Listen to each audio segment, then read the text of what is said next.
Hello and thank you for joining us. Whether you're watching on TV or online, I'm Farah Nasser. We're waiting to hear the latest update on the COVID-19 situation from Prime Minister Justin Trudeau. He's expected to speak outside Rideau Cottage in about 15 minutes. But we begin with the latest from Nova Scotia and the tragedy that's gripped the country. Officials are now confirming 22 innocent people were killed in the mass shooting. And today, questions are mounting about whether police gave the public enough information and how it was distributed while the killer was still at large. Tributes for the victims are growing along the country roads where the crimes took place. The attacks began Saturday night and stretched into Sunday. At least 5 homes were burned to the ground, but during the more than 13-hour rampage, no emergency alert was issued, an issue that Nova Scotia's premier is now trying to address. Our EMO center was activated, has been activated. We brought in staff that had come in, those that especially deal with the alert system. And we need to be the lead agency. In this case, the RCMP has to ask for that alert to go out. But we had staff on hand in the morning to be able to do that, but it was not requested. The RCMP did provide Twitter updates during the pursuit of the suspect. So far, investigators have not revealed a motive for the attack.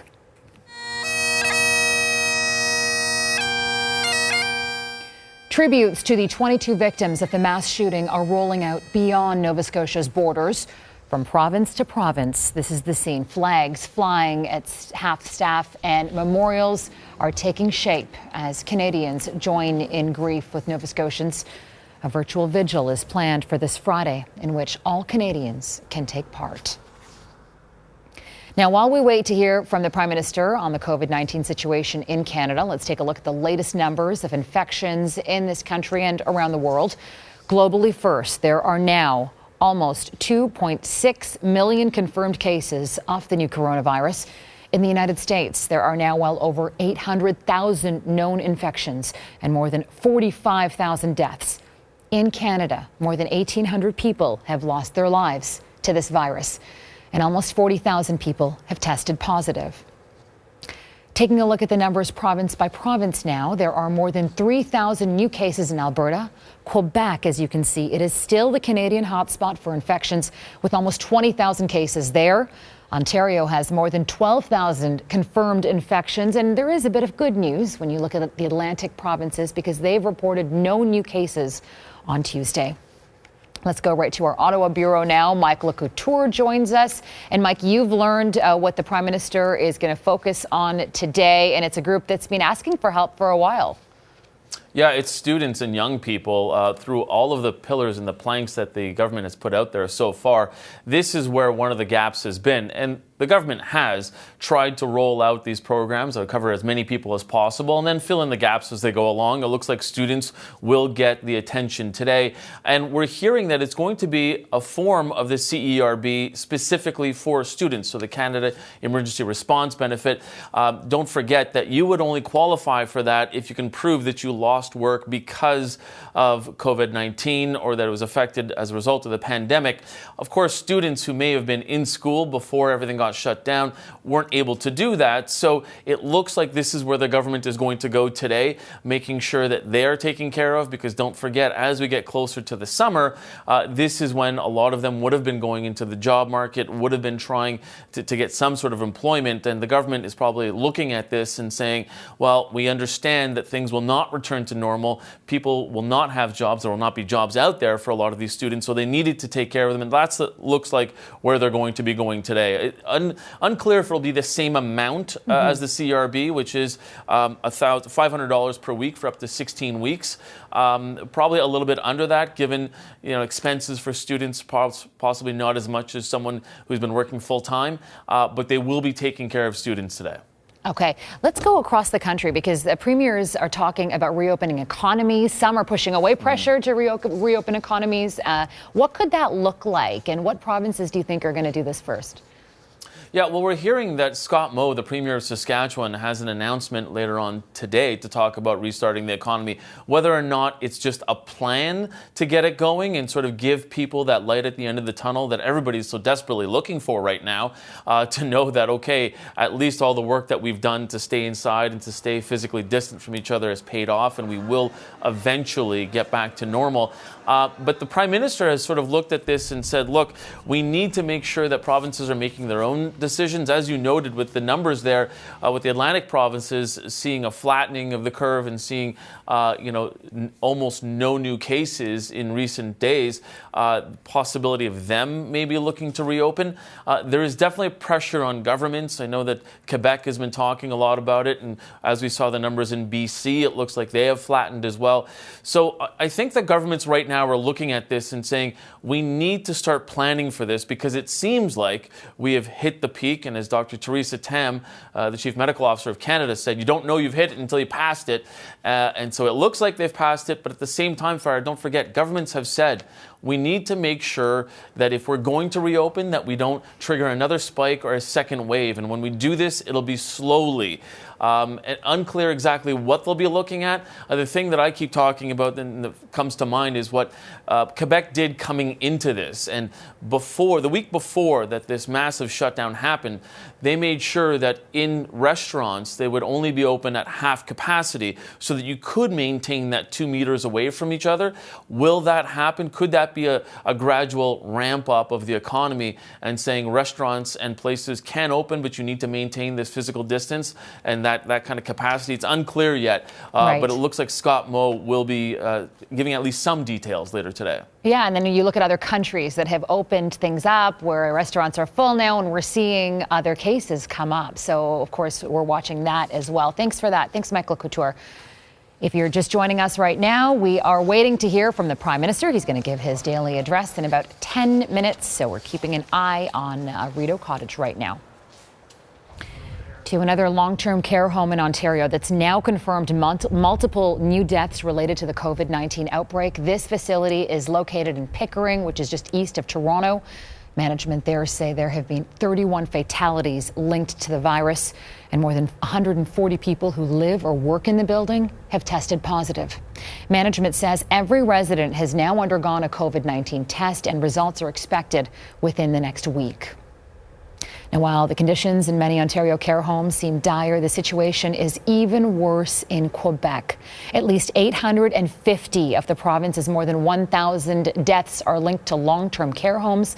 Mike Armstrong joins us now from Montreal. And Mike, you spoke with a healthcare worker just this morning about what the conditions are like inside. I did. Actually, a healthcare worker who works at a facility in the east end of Montreal that lost an orderly to COVID-19 just last week. She worked with this orderly, knew her very well. That orderly died 6 days after contracting or testing positive. Her name was Victoria Salvant. Everybody called her Vicky. She had worked at the facility for 25 years. And to talk to one of her coworkers, she said she is mad, sad, and angry, as well as scared, actually. She said, I probably have COVID-19 and I don't even know it. It makes me nervous for my daughter. That facility, by the way, ran out of space in its morgue this weekend. They lost 7 or 8 people. She wasn't even sure how many people it was. The morgue only fits 3 people. They had, at one point this weekend, 5 employees overnight working in a facility with 230 residents. During the day, they're at about 50%, she said, but they're still struggling. This woman did 2 double shifts this weekend, but she said with staff shortages the way it is, when you work a double shift and all the extra work you have to do, it's like doing a triple.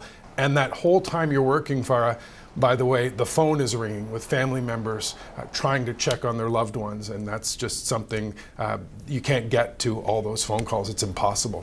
You just think about these seniors, I mean, are most vulnerable, and having so few people looking after them right now, and these family members who can't even go inside. What about family members who want to now take their loved ones out of these homes? Are they able to do that? That's something we're seeing happen more often, and it's not easy. We know there are cases out there where people have tried to get their loved ones out, and that's been refused. Actually, it was brought up with the Premier and the Health Minister here in Quebec yesterday, one specific case, and they said, you know what, we'll look into that. But it's very delicate. You bring somebody out of one of these institutions and then decide that you maybe can't handle them. You can't put them back in because they may have contracted COVID-19 in the meantime. So it is a very delicate thing for these institutions to wrestle with. Mike, when you look across the country and we look at these numbers, I mean, there's such a stark difference with Quebec and other places. And even now, I mean, Ontario and Quebec were pretty close, but even now between Ontario and Quebec, there's such a difference in numbers. Why do you think that is? I think it's the calendar. That's something that most people are pointing to, and this seems strange, but if you bear with me for a moment, I'll explain. The beginning of March is when Quebec held its spring break. So everybody sort of went on vacation, went wherever they were going, came back. The week after, they had 3-4 days to go back to school, to perhaps visit their parents in a long-term care facility, whatever. And then it was that Thursday night when everything started shutting down and kids didn't go to school for the first time on the Friday. Other provinces in Canada had their spring break planned for later in the month, and it didn't happen, didn't take place. Add to that the fact that Quebec, apparently, more Quebecers traveled to places like Italy, hotspot. More Quebecers traveled to New York City, that travel corridor straight south of us. So there were a lot of people going into hotspots and then coming back to Quebec.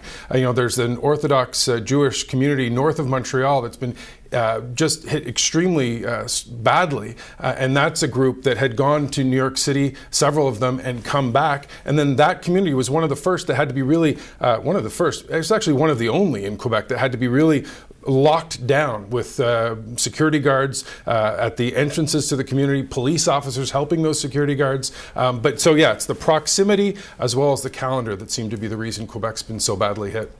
And Quebec asking for so much help right now as well, and we're watching those numbers. Thank you so much. Thanks, Mike. Thank you. Statistics Canada has released the March inflation rate at 0.9%. It represents the smallest increase of the metric in nearly 5 years. One of the main reasons for the decreased growth is the sharp decline in energy prices. That includes a massive dip for oil and gas, business closures, and decreased spending by Canadians because of the pandemic, also contributing factors here. Once again, a live look at Rideau Cottage. If you're just joining us, we're just waiting to hear from the Prime Minister. We'll go there directly as soon as he starts speaking. We want to go back to our nation's capital, bring in our Ottawa Bureau Chief, Mercedes Stephenson. Good morning, Mercedes. I want to start with Nova Scotia. Hey, Farah. And the mass shooting there, Mercedes, and gun legislation. I know that the Prime Minister spoke about this yesterday and said that, right now the focus is on COVID-19. That legislation won't be passed the way Parliament is virtually. But do we even know the type of gun that was used in this shooting? No, we don't. We don't know how many firearms. We don't know the nature of the firearms that were used, whether we're talking about a handgun, a long gun, rifle, shotgun, whether or not these were guns that were legally owned by the suspect, because we don't even know if he had a license to own firearms. There's still a ton of questions around that, Farah, but obviously when this kind of a mass shooting happens, people start to wonder what could have been done to stop it, and we just don't know enough at this point to know whether or not a change in the laws would have affected this or what kinds of guns were considered. We do know that what the federal government has said is that they would allow municipalities to have a handgun ban in cities if they so chose. A lot of mayors have been critical of that. They've said this is a criminal code issue, that's federal. Trying to lock down in one city doesn't work because people just run guns in. The other thing they've promised is what they call basically making military-style assault rifles illegal. It's important to flag that's not a term in the criminal code either. We think what they might be talking about is semi-automatic rifles, but we don't know because they've not spelled that out. So there's still a lot of questions about how they would do it and what it would look like. But in this case, we don't even know what happened with the current legislation because we don't have a sense of what the firearms were that were used or how the suspect obtained them. So many unanswered questions. I have a 1-minute warning for the Prime Minister, so I just wanted to let you know that before I ask this next question. And that is about accountability. I know the RCMP is still early in its investigation, but there are so many questions about why there wasn't an alert out. Do you think that's going to be brought up today when we hear from the Prime Minister? Well, absolutely. I think that this is going to be something that's being discussed. The RCMP said that they chose Twitter as the best vehicle. I've talked to some folks out in rural Nova Scotia. A lot of them say they don't even have Twitter. They do have cell phones, though. So there's a question of why wasn't it sent out? Why did they make the decision not to do that? Did they even think of it? And why was there or was there not a standard operating procedure for an active shooter scenario? And we don't have a sense of whether or not they had one and breached it or didn't have one, and were kind of making this up as they went along, trying to deal with a crisis that was unfolding. One quick thing I want to flag to you, Farah, before the Prime Minister comes out. The OPP are tweeting that they are looking for somebody impersonating a police officer who has pulled people over asking for proof of their essential work status. This started last week. It didn't just start today, but they are warning people that is not something police officers will do. They will not ask you for proof that you are an essential worker. That is not a police officer who is doing this. So just a note of caution there for people to be aware of.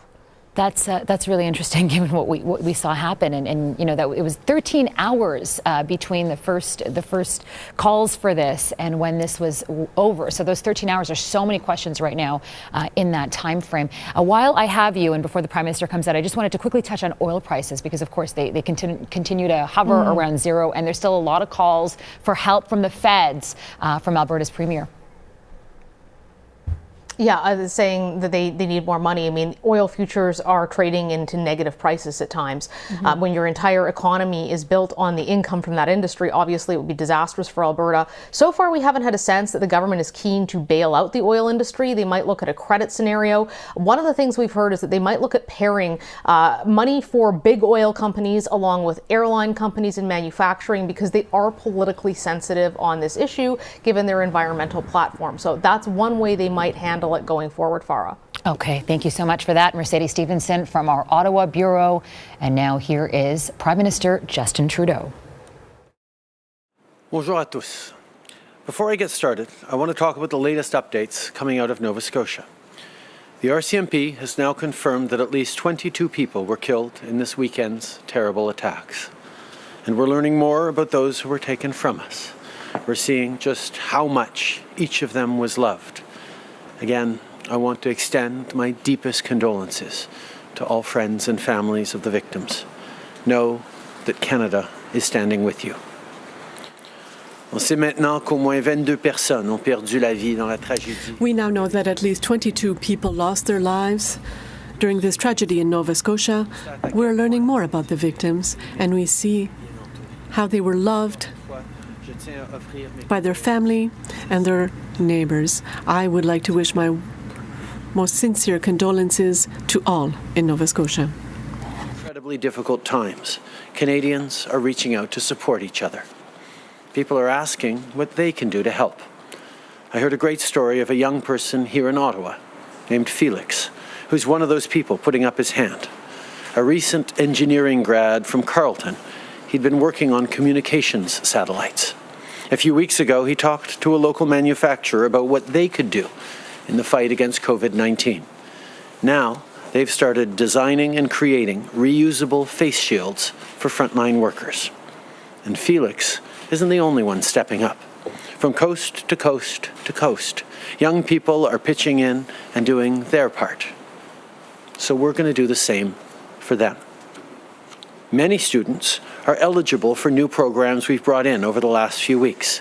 Many students will get the Canada Emergency Response Benefit, but others won't. And that leaves some young people worried about what they're going to do.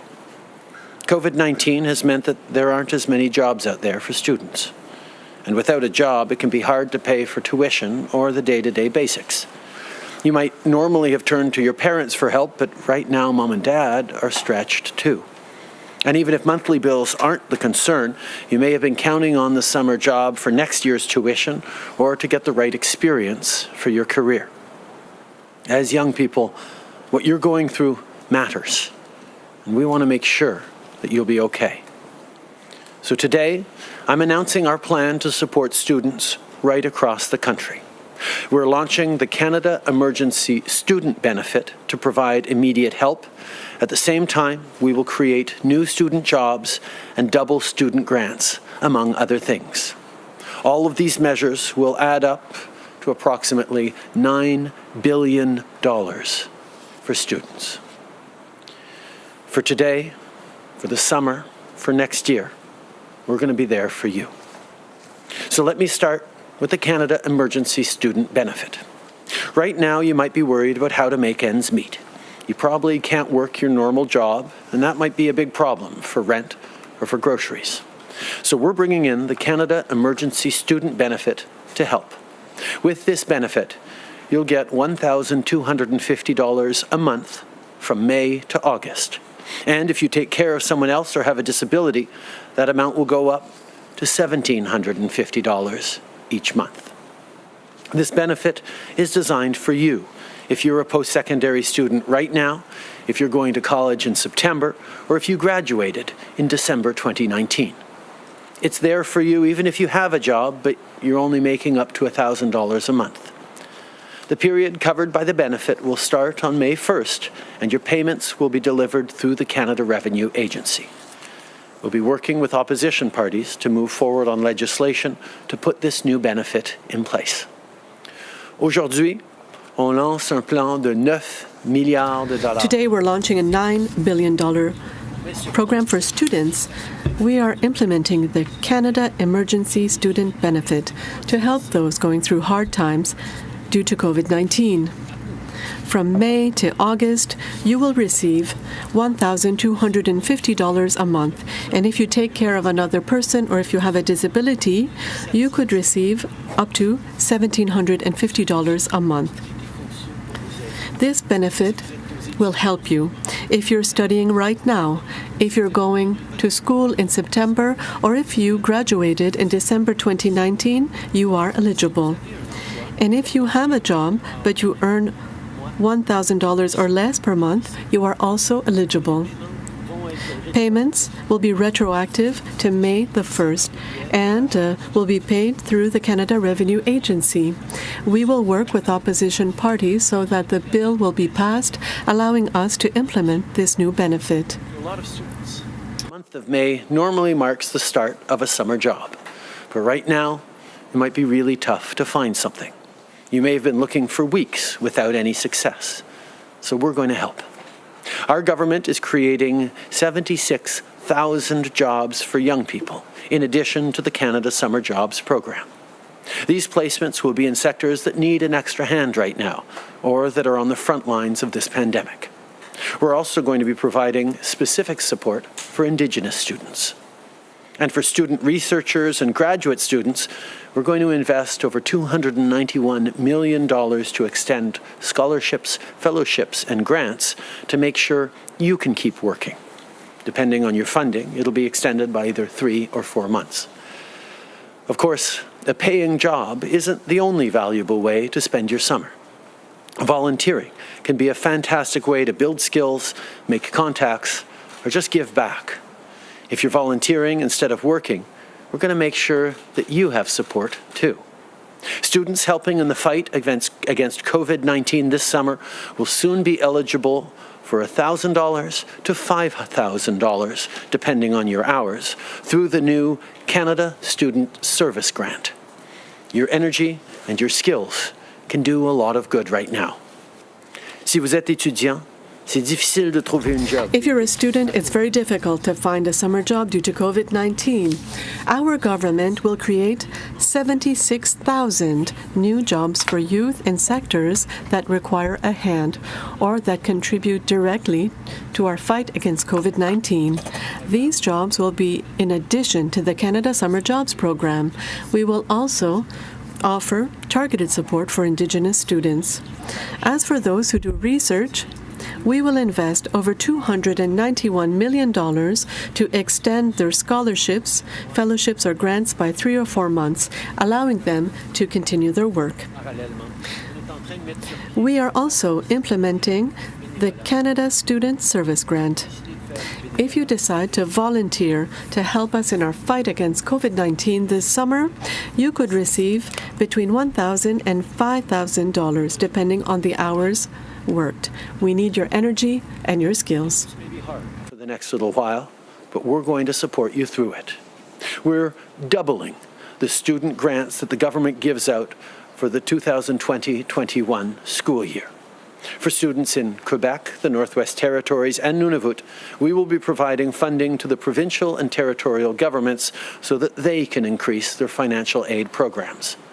At the same time, we'll provide over $75 million to increase support specifically for First Nations, Inuit, and Métis Nations students. Aujourd'hui, j'annonce aussi qu'on double le montant des... Also, I would also like to announce that we are going to double the student grants for 2020-2021 for students from Quebec, Northwest Territories, and Nunavut. We will give this funding to the provincial and territorial governments so that they are able to add to their own assistance programs. In parallel, we will invest over $75 million to support First Nations, Inuit, and Métis Nation students. Let me say this. As you're building your future, thinking about how to contribute, about starting a family or a career, all of a sudden, you're faced with a massive crisis. This uncertainty that you feel can be overwhelming. But in Canada, we look out for each other. We value education, service, hard work. These measures will help you get through this so that you can build that career and the future that you've been looking forward to, that we've been looking forward to for you. On the other side of this, when the economy comes roaring back, you will define our path forward, a path towards a better, more equal society. That's what we're doing together. Today, on Earth Day, we are reminded that the way forward includes a healthy environment and a strong, sustainable economy. Although our immediate focus is on the fight against COVID-19, we will always do our part to build a brighter future for tomorrow. Aujourd'hui, le jour de la Terre nous rappelle qu'on doit... Today, on Earth Day, we know that we have to reconcile a sustainable economy and a healthy environment. Even if we're concerned with the fight against COVID-19, we will always do what we need to build a better future for our generation and generations to come. I know that over the past 6 weeks, our lives have changed. That right now, the future can seem very uncertain, regardless of who you are, whether you be a student, an essential worker, a business owner. We are there for you. We need for you to do your share. So please continue to stay at home, to wash your hands, and to keep a distance of 2 meters from one another. Thank you, Mr. Prime Minister. Modérateur, c'est à vous. Thank you. Merci. Première question, Raymond Filion, TVA. À vous. Hello, Mr. Prime Minister. I'd like to hear you speak to the horror story that we see in many senior centers. People are dying, hungry, alone in soiled beds. There is a lack of staffing. Given the severity of the situation, do you have the intention of intervening? Yes. We are helping provinces, and we are there with necessary support. We are working with them to make sure that employees working with this modest revenue will be paid a little bit more. We're trying to implement regulations throughout the country to make sure that our seniors are protected. We all understand that this is an extremely serious situation for our seniors. The long-term care homes have been hard hit by COVID-19. People who are working there every day normally do an extraordinary job, and now their job has been made even more difficult. As a society, at all levels of government, we have to do more to protect these seniors. Do you think that Quebec has the situation under control? We're talking about a crying need for staff. Is there anyone you can send right now to help? If yes, why have these people not been deployed? I'm talking about the military contribution. We've received requests for help from Quebec, and we have sent help. For example, we sent military medical staff. We continue to work with the province of Quebec to provide the assistance that we can. They're working very, very hard to solve this. Merci. Next question, Theresa Wright, the Canadian Press, line open. Good morning, Prime Minister. Could you please explain why will you not make the CERB a universal benefit? We just moved forward in support for students today. The Canada Emergency Response Benefit is there for people who lost a paycheck. We recognize that because of COVID-19, there are many people out of work who were counting on a paycheck to be able to pay for their groceries, to be able to pay their rent. Those people are helped by the CERB. We now are moving forward with direct help for students. In many cases, post-secondary students, school year ends or term ends now at around the end of April, and normally at the beginning of May, they'd be looking for summer jobs.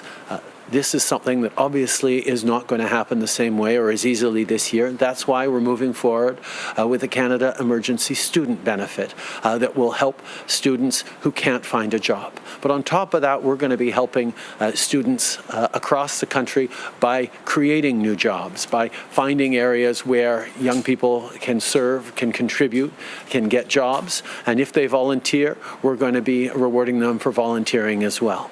We need to create a range of measures to support young people, and that's what we've done today to the total of $9 billion. At the same time, we recognize that there are further gaps that we need to continue to work on in terms of covering. We've moved very fast for most people, but we continue to work with allies and opposition parties and partners in across areas in the country to deliver more help to those who need it. Follow-up question? Aujourd'hui, nous annonçons de l'aide pour les étudiants. Today we're announcing assistance for students. The CERB is helping many people who have lost their paycheck.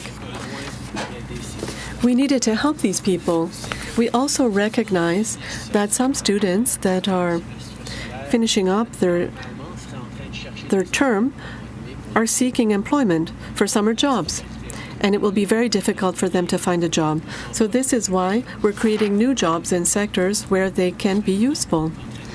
We are also going to provide this Canada Emergency Student Benefit to make sure that students unable to find a job will be able to pay for their rent and for their groceries.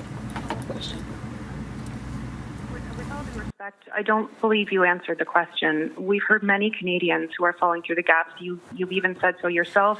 There's a growing push for universal benefit. So why is this something that you are not doing at this point? Our focus at this point, and from the very beginning, has been on getting help to people who needed it. There are millions of Canadians who need help.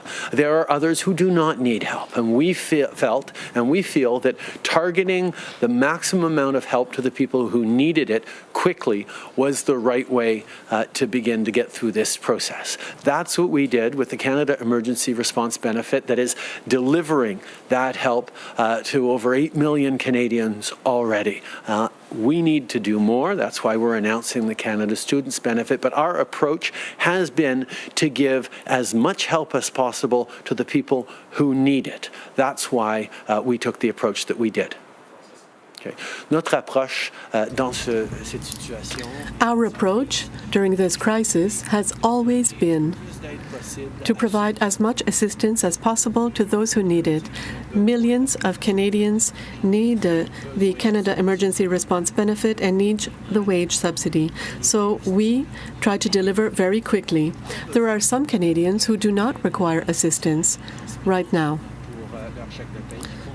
They continue to work and get a paycheck.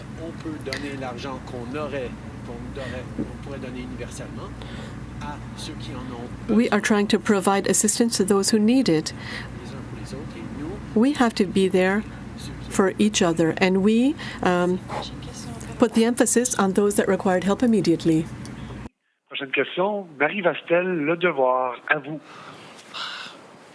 Oui, bonjour, Monsieur Trudeau. Hello, Mr. Trudeau.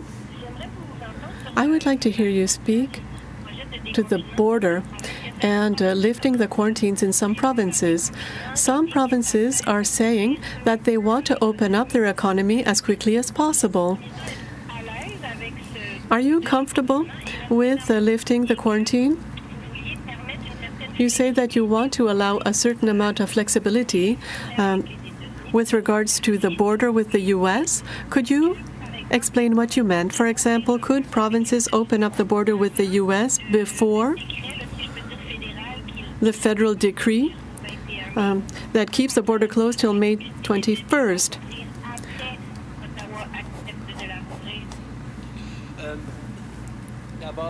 First of all, we all recognize that this pandemic is affecting different parts of the country in different ways. Different provinces and different territories will make their own decisions with regards to the next steps to open up the economy. We are doing our work. That is, that we're coordinating with the provinces to make sure that the approach will be based on science and on similar considerations throughout the country. This way, people will understand what is happening in the region and throughout the country. Now, with regards to the U.S. border, measures announced that will be in place up until May 21st will be in place throughout the country. As for after May 21st, we will have more discussions with the U.S. and with the provinces as we go along. This is a national approach. We recognize that different provinces will make different decisions about how and where to start restarting and reopening their economies.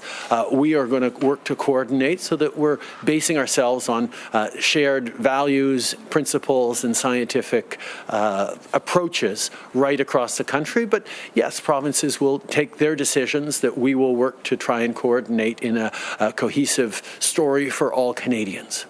In regards to reopening the border with the United States, that is a federal and national decision that we have brought in, that we will continue to coordinate with the United States. But the national measures will apply right across the Canada-US border, regardless of provinces or jurisdictions. En suivi? Merci. Et pour revenir à la situation... Follow-up question. To come back to the situation in Quebec. Over 50% of the deaths in the country seem to be in Quebec. As a Quebec MP, what is the impact on you? And I know that health is a provincial jurisdiction, but what can you do other than increasing wages or negotiating flexibility for commercial rents? What can you do tangibly on the ground to flatten this curve that is still steadily increasing? We respect provincial jurisdiction. I think that Quebec is doing a good job in managing these issues. Of course, we are there as a federal government to provide assistance when it is needed and when it's asked for by Quebec. We sent military medical staff to help Quebec. We didn't send them elsewhere in the country because this was a request made by the Quebec government. We sent direct assistance with other measures that will help Quebec. For example, there are regulations with regards to the long-term care homes. These are being applied throughout the country, and they are aligned with the decisions made by Quebec. We will be there as partners and to respond to needs with regards to PPE. Quebec asked for PPE, and we will respond. The federal government has a role to play, but we will always respect and support the provinces in their respective jurisdictions. Thank you. Merci. Next question. Prime Minister, good morning. This is Rajinder Saini from Toronto.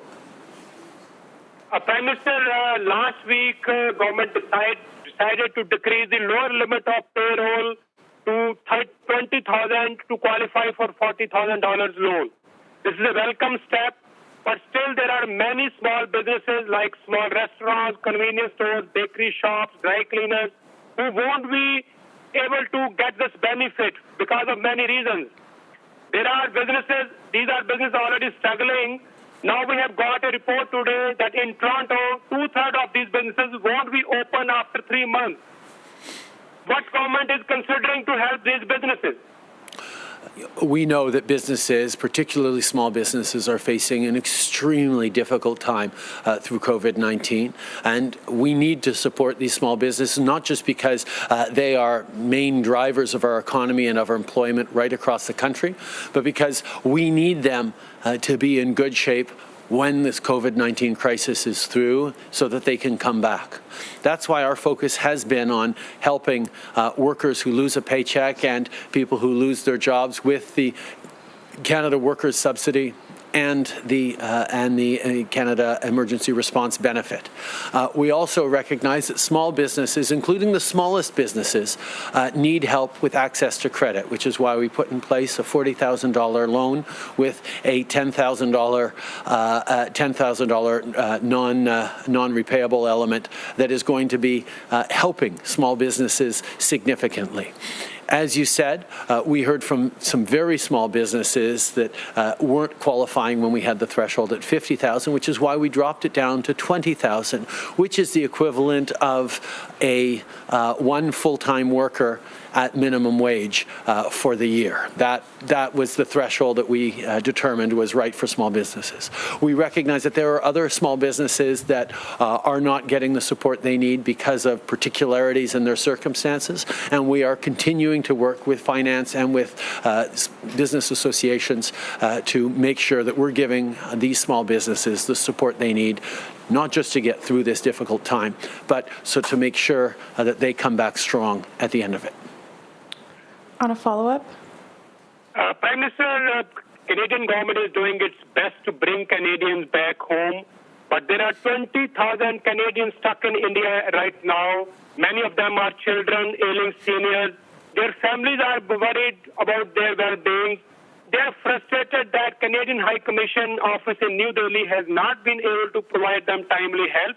Even our High Commissioner there has apologized to them for this situation. Is Prime Minister's office aware of this situation and any immediate help for them? We are very aware of the challenges faced by Canadians all around the world who want to return to Canada at a time where international flights are extremely limited. We continue to work with governments around the world, including the Indian government. We have welcomed over the past month about 20,000 Canadians home through repatriation flights. They all go into quarantine when they're home to make sure that they're not increasing the risk of COVID-19 to everyone else. But it is important to be able to bring home Canadians. There are particularly high demands in some parts of the world, including India, that we are working very, very hard, day and night, to try and resolve. There have been many flights back from India, but there is a need for more. Bonjour, Monsieur le Premier ministre, Louis Blouin de Radio-Canada. Le syndicat des douaniers dit qu'ils ont une nouvelle directive. We hear that there is a new regulation with regards to asylum seekers, so we understand that Roxham Road is closed, but those who are arriving at the official entry point will be able to make a refugee claim, and they will be sent to a hotel for lodging. What changed at the border? Does the third safe party agreement still hold? We'd like to have some specifications. According to what I know, the safe third party agreement is still, safe third country agreement is still in place. Did anything change overnight? No, not to my knowledge, but I know that Minister Blair will provide information. As far as I've been apprised, there haven't been any changes at our posture in the border, but if there have been changes, I'm sure Minister Blair will be able to fill you in on those. Sur la question du revenu minimum garanti, la question a été posée. As to the guaranteed minimum income, wouldn't it have been simpler to have a universal program, a more open program? Wouldn't it have been more easy administratively to say, okay, it's one benefit? Why did you opt for this? Would it have been abused? Why? Well, there are two different elements. When we talk about a universal benefit, we understand that some people think it would have been a more simple solution. First of all, it would not have been more simple than managing the CERB. It's not as easy as saying we're going to send out a check to each Canadian regardless of their age or their region. It's more complex than that. And secondly, and the most important reason, we chose to help those who required assistance. Our measures from the beginning recognized that there are some people who lost their job, lost their income because of COVID-19, not through any fault of their own, but that they require revenue to pay for their groceries, to support their family, to pay for their rent. That is why we chose to go ahead in a targeted, rapid fashion to put in place what was necessary to help these people in dire need. That is what we did.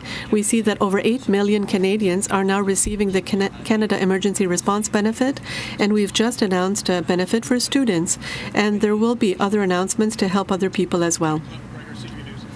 Yesterday you said you would proceed with gun control legislation at the appropriate time. We've seen other countries, Australia, New Zealand, act very quickly after mass shootings.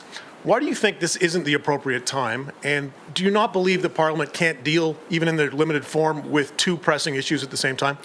We are certainly looking at introducing our new gun control measures that were ready to go before Parliament was suspended of the because of COVID-19.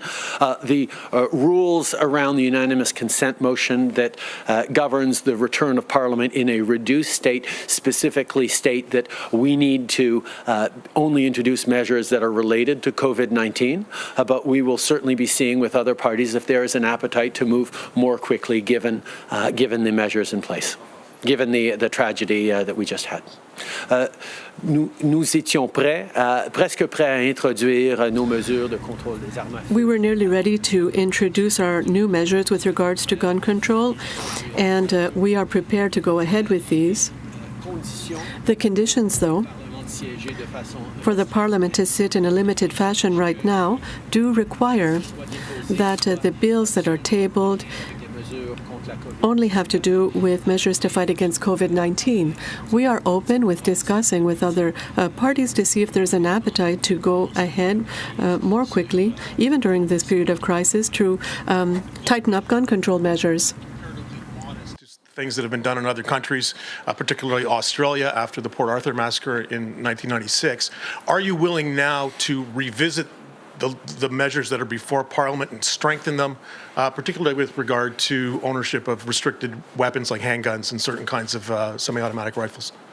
We made some very strong commitments in the last election campaign on strengthening gun control. We saw there was a significant debate in this country that continues between parties that are in favor of strengthening gun control and other parties that want to weaken gun control. There continues to be a need for debate in this country, but we are resolute that we need to move forward on strengthening gun legislation, on strengthening gun control in smart, common sense ways, and on banning assault-style weapons from this country. They have no place in our communities, in our country, and that's why we will be moving forward with legislation to ban them. Hi, Prime Minister Tom Perry with CBC. You said in your announcement you're making 76,000 jobs for young people, and that these placements are going to be in sectors that need an extra hand right now and are on the front lines of the pandemic. Can you clarify where that's going to be? I mean, we've heard from farmers who need help. We've heard about contact tracing, meeting people there. Where are these students going to be working? These are the kinds of things we're looking at. We're looking at help on contact tracing. We're looking at sectors that need extra support, perhaps agriculture and others. There are a number of ways that we're looking at it right now. We will have more to say in the coming days as we develop this, but we know young people want and need good summer jobs, and we're going to try and make sure that they can get them. And you talked earlier about seniors' homes and the tragedy unfolding there. The government has announced support for essential workers there. I'm wondering, has there been much buy-in? Is that actually helping anyone yet? And as you look further ahead, this is a provincial responsibility. Do you see a greater role for the federal government in ensuring a uniform standard of care? And is that something you're going to be raising with the premiers? We've seen a couple of provinces like BC and Quebec move forward on support for essential workers who are low paid but in important areas like in long-term care facilities. That's why we are talking with provinces about expanding and supporting them in those programs. There have been discussions ongoing with the provinces, recognizing, as was pointed out, that it's very much a provincial area of jurisdiction, but we recognize this is a problem that we want to help with. I think the larger question that we're all facing is an understanding that in many parts of this country, in many places across this country, the people who care for our most vulnerable are themselves quite vulnerable.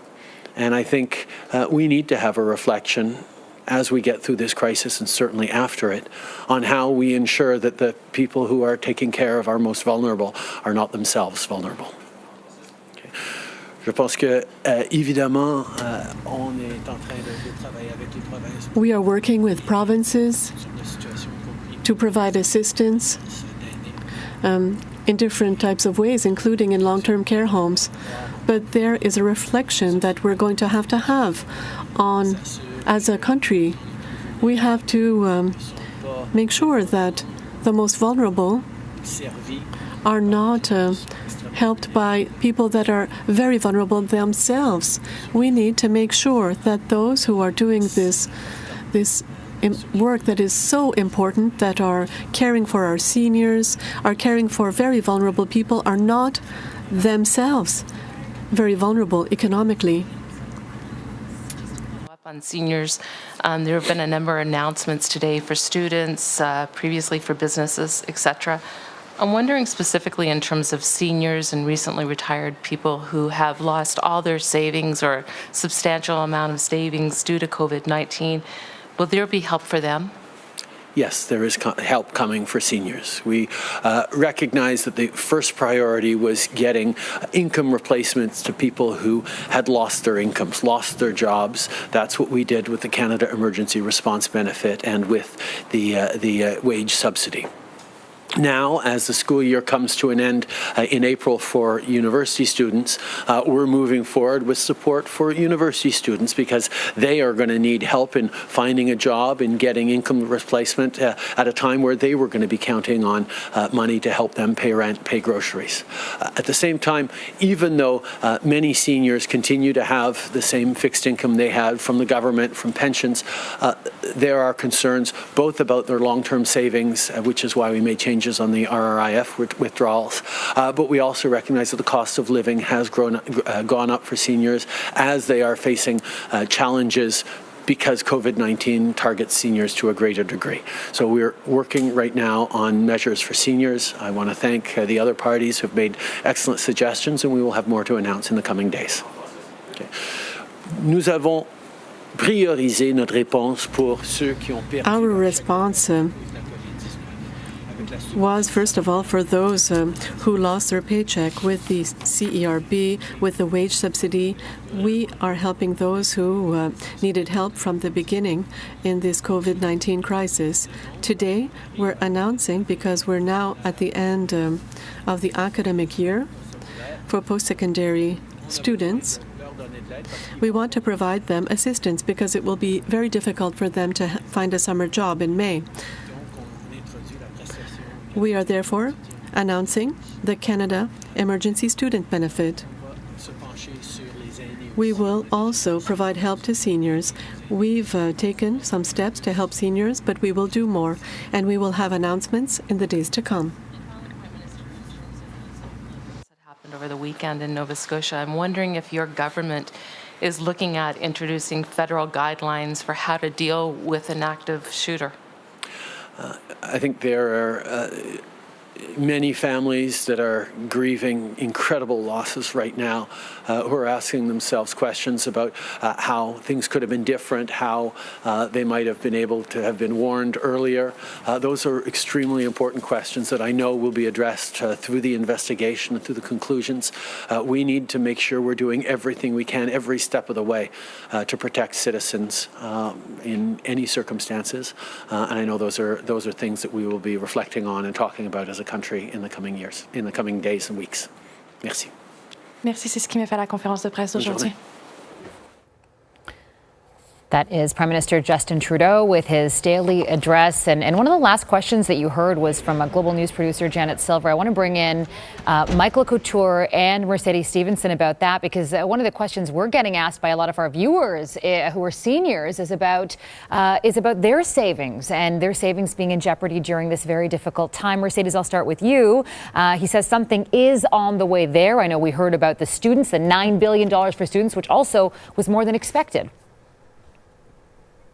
Yeah, a lot more than we expected, and a lot of programs for students. And just while we've been here, I've gotten 2 emails while we've been on the air from seniors who are saying, well, what about us? We're on fixed incomes.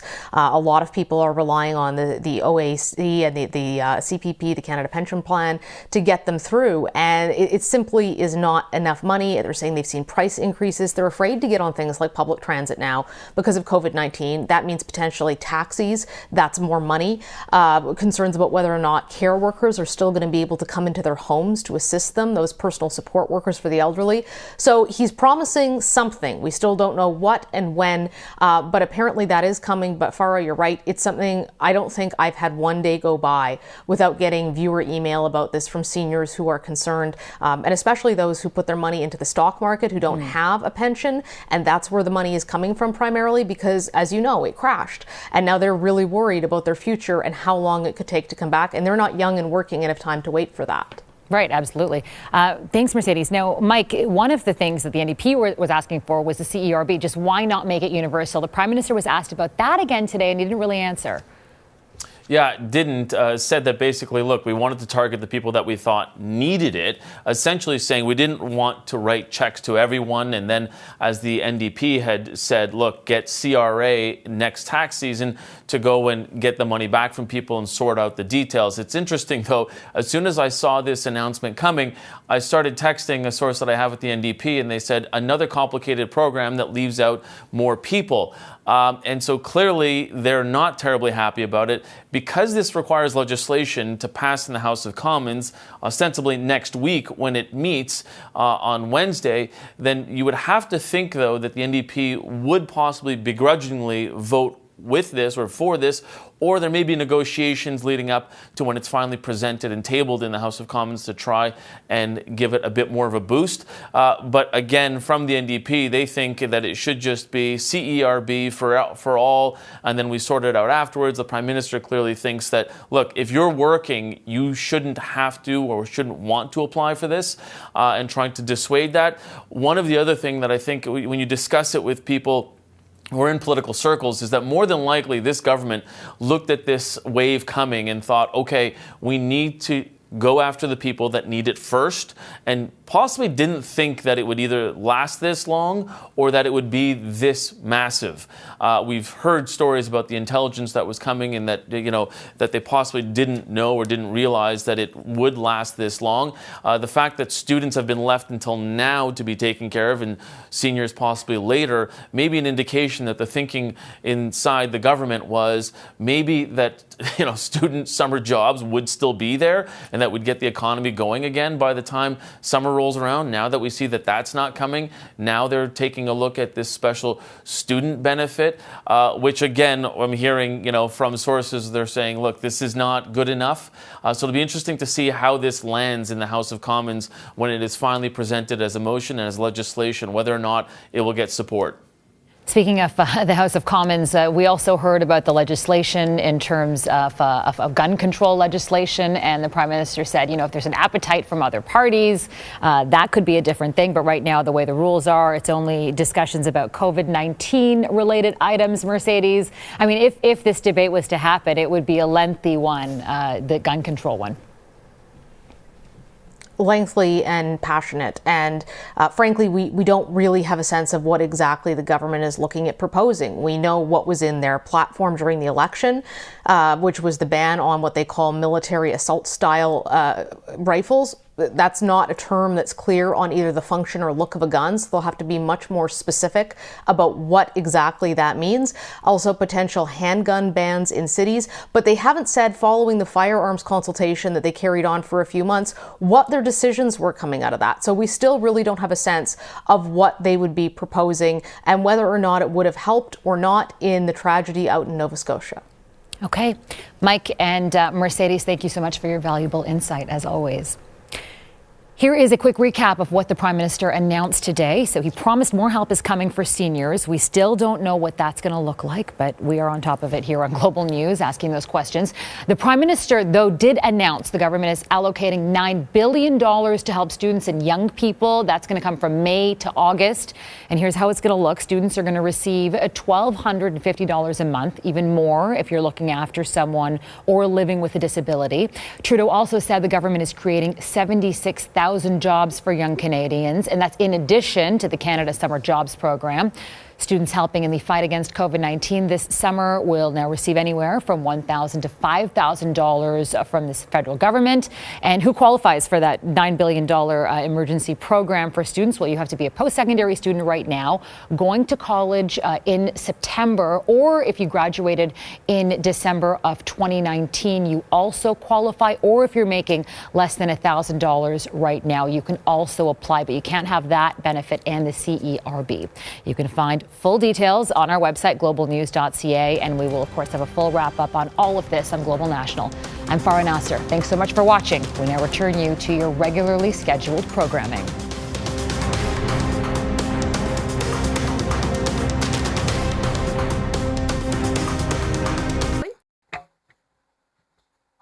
I can hear you. It's Bardish. I can hear you as well.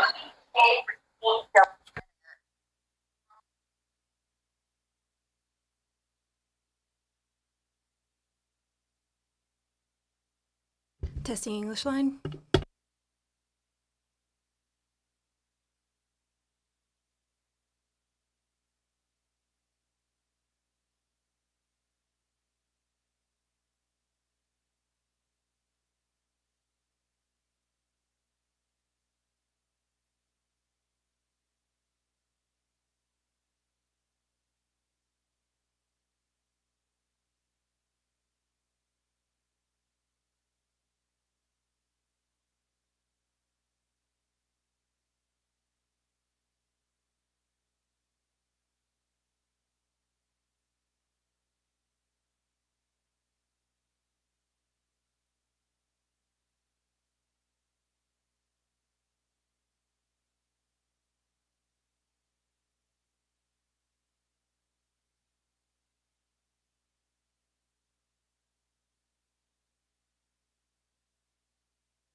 Bonjour et merci de vous être rejoint à nous aujourd'hui. Demain soir, des musulmans d'à travers le Canada et le monde vont marquer le début du mois du Ramadan. Afin de protéger votre famille, vos amis et vos voisins ce Ramadan, restez à la maison. Il est essentiel que nous ne gauchions pas nos efforts collectifs. Réunissez-vous plutôt virtuellement pour le repas de l'iftar. Il y a aussi plusieurs organismes canadiens, tels que Fast in the Six, qui travaillent fort pour rassembler une collectivité virtuelle ce Ramadan. Tomorrow evening, Muslims in Canada and around the world will mark the beginning of the month of Ramadan. This Ramadan, in order to protect your family, your friends, and your neighbors, please stay home. We must not squander our country's collective hard work. This does not mean you have to celebrate Ramadan alone. Virtual iftar gatherings can still take place, and many Canadian groups, such as Fast in the Six, are working to bring together a virtual community this Ramadan. So, today, we will hear from Canada's Chief Public Health Officer, Dr. Theresa Tam. By video link, the Minister of Employment, Workforce Development and Disability Inclusion, Carla Qualtrough, is joining us. We have the Associate Minister of Finance, Mona Fortier. Also by video link, the Minister of Diversity and Inclusion and Youth, Bardish Jager, is joining us. Et le Président du Conseil du Trésor, Jean-Yves Duclos. The Chair of the And to answer your questions, Dr. Howard New. So, Dr. Tam, please. Hello, everyone, and bonjour à toutes et à tous. Hello, everyone. I'll start, as usual, with the latest numbers on COVID-19 in Canada. There are now 38,422 confirmed cases, including 1,834 deaths. We have tested over 576,000 people to date, with about 6.5% testing positive. As we continue to make progress in slowing the spread of COVID-19, we are seeing some bumps in the road that reminds us we can't let down our guard. We've got to act quickly with this virus to address weak points before the virus jumps ahead of us again. The first hard lesson we learned was seeing how 1 or 2 cases in a long-term care setting could quickly accelerate into larger outbreaks with devastating consequences. But this was just the start of what has grown into a bigger problem and a driving force behind the epidemiology of COVID-19 in Canada's most hard-hit provinces. Les facteurs de risque dans ce type d'établissement The risk ne sont factors pas un in these types phénomène of nouveau. settings aren't new. En réalité, The le fact risque d'épidémie is est that the présent risks dans les espaces clos of à forte epidemics population in où se trouvent des zones communes spaces with où large il est populations that share impossible de common maintenir une areas distance and can't physique maintain optimale. optimal physical Si distancing nous or voulons risk of endiguer outbreaks. l'épidémie de If COVID-19, we are to nous control the devons contenir la COVID-19 propagation epidemic, et we étouffer must contain les the braises spread brûlantes and qui stamp peuvent out the burning conduire à de embers nouvelles that chaînes can de lead to transmission. new chains of Pour transmission. prévenir des exclusions prevent semblables dans les similar refuges outbreaks et autres in milieux shelters de vie and other crowded surpeuplés, living nous devons conditions, renforcer les we've mesures got de to build up protection et protections corriger and les address vulnérabilités. vulnerabilities. The risk factors in this type of setting aren't new. The fact is that in closed spaces with large populations that share common areas and can't maintain optimal physical distancing are at risk for outbreaks. If we are to control the COVID-19 epidemic, we must contain spread and stamp out the burning embers that can lead to new chains of transmission. To prevent similar outbreaks in shelters and other crowded living conditions, we've got to build up protections and address vulnerabilities. To switch gears, I would like to take a moment to recognize National Volunteer Week and express my thanks to the countless Canadians who are giving up their time to help during these difficult times.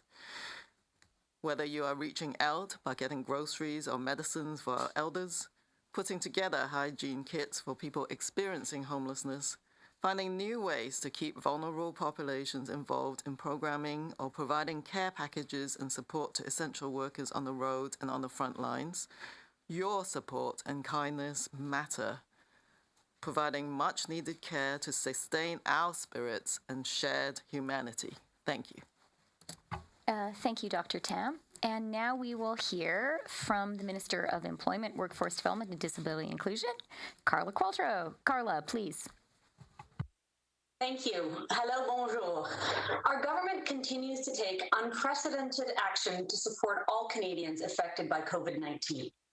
Les jeunes Canadiens sont confrontés à une série de défis importants en cette période difficile. Challenges Que through ce this soit difficult l'interruption time, des études, whether it be la interrupted réduction des studies, possibilités de reduced travail, work ou la opportunities, or perturbation des disruptions programmes de to stage summer d'été ou de co-op or cohort. internship plans. Avec la série de mesures With the que suite nous of annonçons measures aujourd'hui, we are nous announcing passons today, à l'action. we are taking action. Many of Canada's post-secondary students are worried about how they will be able to afford tuition, food, and rent if they can't find summer work. That's why our government is introducing a 4-month Canada Emergency Student Benefit. Students who are not eligible for the CERB will be able to apply to receive $1,250 per month between May and August. Students with permanent disabilities and students with dependents could receive an additional $500 per month. We know you have additional expenses during this crisis, and we are here to support you. This benefit is designed to reach the vast majority of existing and newly graduated post-secondary students. In addition, we will expand eligibility for the Canada Student Loans Program for September. We will also double the value of Canada Student Grants and increase the cap on Canada Student Loans from $210 to $350 per week of study. Je comprends que de nombreux jeunes Canadiens sont anxieux quant à leur perspective d'emploi cette année et cherchent des opportunités dans des environnements de travail sûrs et sains. Les modifications temporaires que nous avons récemment annoncées pour le programme Emploi d'été Canada ne sont qu'un début. Today we announced that we will expand existing federal employment, skills development, and youth programming to create up to 116,000 job placements and other training opportunities to help students find employment and develop valuable skills this summer and over the coming months. This includes expanding the Student Work Placement Program by creating more paid work placements across critical sectors like healthcare, food and agri-food retail, and e-commerce. We're also introducing flexibilities to the Youth Employment and Skills Strategy, creating placements for young Canadians in critical sectors such as community services.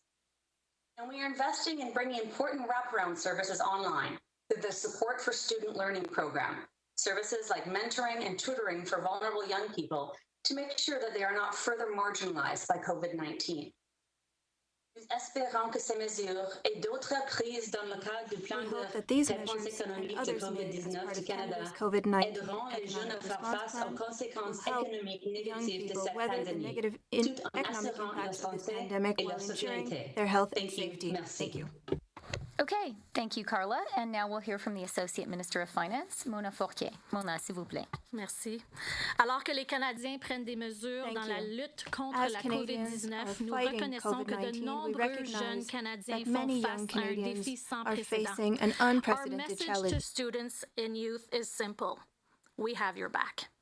In addition to the measures announced by my colleagues today, we will be providing $291.6 million to support up to 40,000 student researchers and postdoctoral fellows through the federal granting councils. This funding would support a single semester extension for eligible students who intend to continue their studies, but whose research scholarships or fellowships are set to end between March and August 2020. En plus des mesures annoncées par mes collègues, nous fournirons 291,6 millions de dollars pour soutenir jusqu'à 40 000 étudiants chercheurs et boursiers postdoctoraux par le biais des organismes subventionnaires fédéraux. Ce financement permettra de prolonger d'un semestre les études des étudiants admissibles qui ont l'intention de poursuivre leurs études, mais dont les bourses de recherche ou d'études doivent prendre fin entre mars et août 2020. We also know that the pandemic has impacted students and Indigenous youth in a unique way. That's why today's announcement includes $75.2 million in additional distinctions-based support to First Nations, Métis, and Inuit post-secondary students. Nous savons également que la pandémie a un impact différent We know sur that les this pandemic étudiants has et a les jeunes different impact autochtones. C'est on pourquoi l'annonce d'aujourd'hui comprend Indigenous students and young people. That 75,2 is why millions de dollars pour $75.2 fournir million un will soutien be supplémentaire offered for additional basé support sur les based on différences aux the étudiants des differences Premières Nations, faced Métis by et First Inuits Nations, de niveau Indigenous, postsecondaire. and Inuit students. Ces nouveaux soutiens These importants new aideront les jeunes important Canadiens à support measures will traverser cette help young crise et Canadians joueront un to rôle get through this central crisis. pour assurer que le Canada This will s'en allow sortira plus fort Canada que jamais. to come out of this Merci. stronger than ever. Thank you. Merci, Mona. Thank you, Mona. And now we will hear from the Minister of Diversity and Inclusion and Youth, Bardish Jager, also by video link. Bardish, please. And could we have a bigger image of Bardish, please? And could we be sure that she is not on mute? I think I'm here. Okay, we can hear Bardish, but could we try to make the image bigger? Bardish, can you start speaking? I'm told that may help. All right. Good afternoon. We know that COVID-19. Okay. Excellent. Bardish, why don't you start again? It's perfect. Here we go. Good afternoon. We know that COVID-19 does not discriminate, and it has impacted every segment of our society, and Canada's youth are no exception. My colleagues and I hear from young people across the country. My riding of Waterloo is home to 3 post-secondary institutions. We recognize that youth are not only students, they are also essential workers, entrepreneurs, parents, caregivers, and more.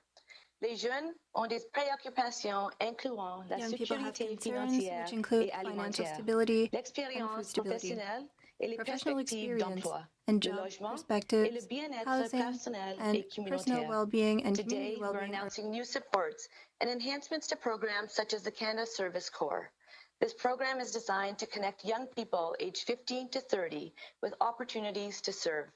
We're increasing the number of available microgrants from 1,800 to 15,000. These grants enable young people to design and put into action projects that will make a positive difference in their communities. Because people who live and work in their communities know them best. For example, Omar of Montreal, Quebec was granted $1,500 to provide meals to residents severely impacted by the coronavirus. In the coming weeks, we will launch a new Canada Service student grant. Students who get involved to help respond to COVID-19 crisis will be provided with up to $5,000 to support their post-secondary education costs this fall. Nous savons que les jeunes ont des besoins différents. C'est pourquoi les options que nous annonçons aujourd'hui We know that young people have different needs, which is why the options young Canadians have the supports they need to both help their communities and to gain valuable skills and experience. Thank you. Merci. OK, thank you, Bardish. Et maintenant, je donne la parole au président du Conseil du Trésor, Jean-Yves Duclos. Jean-Yves s'il vous Duclos, plaît. the floor is yours. Merci, Chrystia. Bonjour Thank you, tout le Chrystia. monde. J'aimerais Hello, commencer everyone. en m'adressant directement I would aux like to étudiants start by qui nous speaking directly to écoutent à la students maison. who are listening to us Aujourd'hui, from notre home. gouvernement Today, met de l'avant des our mesures government is qui putting visent à forward vous measures permettre de that will traverser allow cette you crise. to Nous weather sommes this crisis. conscients que vous êtes We are aware inquiets et that you nous are le comprenons concerned, totalement. and we Notre jeunesse, completely nos understand. étudiants, c'est notre avenir Our youth, et our nous avons students entendu. are our future, and we have heard you. Pour avoir passé l'essentiel de ma carrière à vous enseigner most et of my à career aider à teaching vous you préparer pour and la vie helping à you l'extérieur des salles to de classe, prepare je for comprends life très bien outside of que the la situation classroom. actuelle I peut être understand à la fois that the stressante situation et can be difficile. stressful and Nous difficult. vivons une crise sans We are précédent, going through mais avec an l'annonce du unprecedented Premier crisis. ministre d'aujourd'hui, But with the comme Prime promis, Minister's notre gouvernement vous announcement, offre as le we soutien promised, et les the government opportunités is dont offering vous you avez the besoin support and pour the traverser opportunities cette that you crise need et in continuer order d'aller de to l'avant. get through this crisis and to Having keep moving spent forward. most of my career teaching students and trying to prepare them for life outside of the classroom, I understand how difficult and stressful the current situation must be for them. These are challenging times, but with today's announcement made by the Prime Minister, as promised, our government is providing Canadian students the support and opportunities they need to get through this crisis and keep moving forward. Pour les étudiants québécois qui nous écoutent, permettez-moi de vous confirmer que vous serez également admissible à la nouvelle prestation d'urgence annoncée aujourd'hui par le Premier ministre pour vous. De plus, et ceci étant dit, Comme vous le savez, le Québec dispose de son propre régime de prêts et bourses. Je serai donc très clair, le gouvernement du Québec, en tout respect de ses programmes, aura droit à un transfert destiné à aider directement les étudiants québécois. In order to help Quebec students. Thank you. Merci Jean-Yves. Thank you, Jean-Yves. On est prêt à répondre à vos questions. And we are now ready to answer your questions. Thank you, Deputy Prime Minister. We'll start with 3 questions on the phone before turning to the room. 1 question, 1 follow-up. Operator. Thank you. Merci. Please press star 1 at this time if you have a question. S'il vous plaît, appuyez sur étoile 1 maintenant pour poser une question.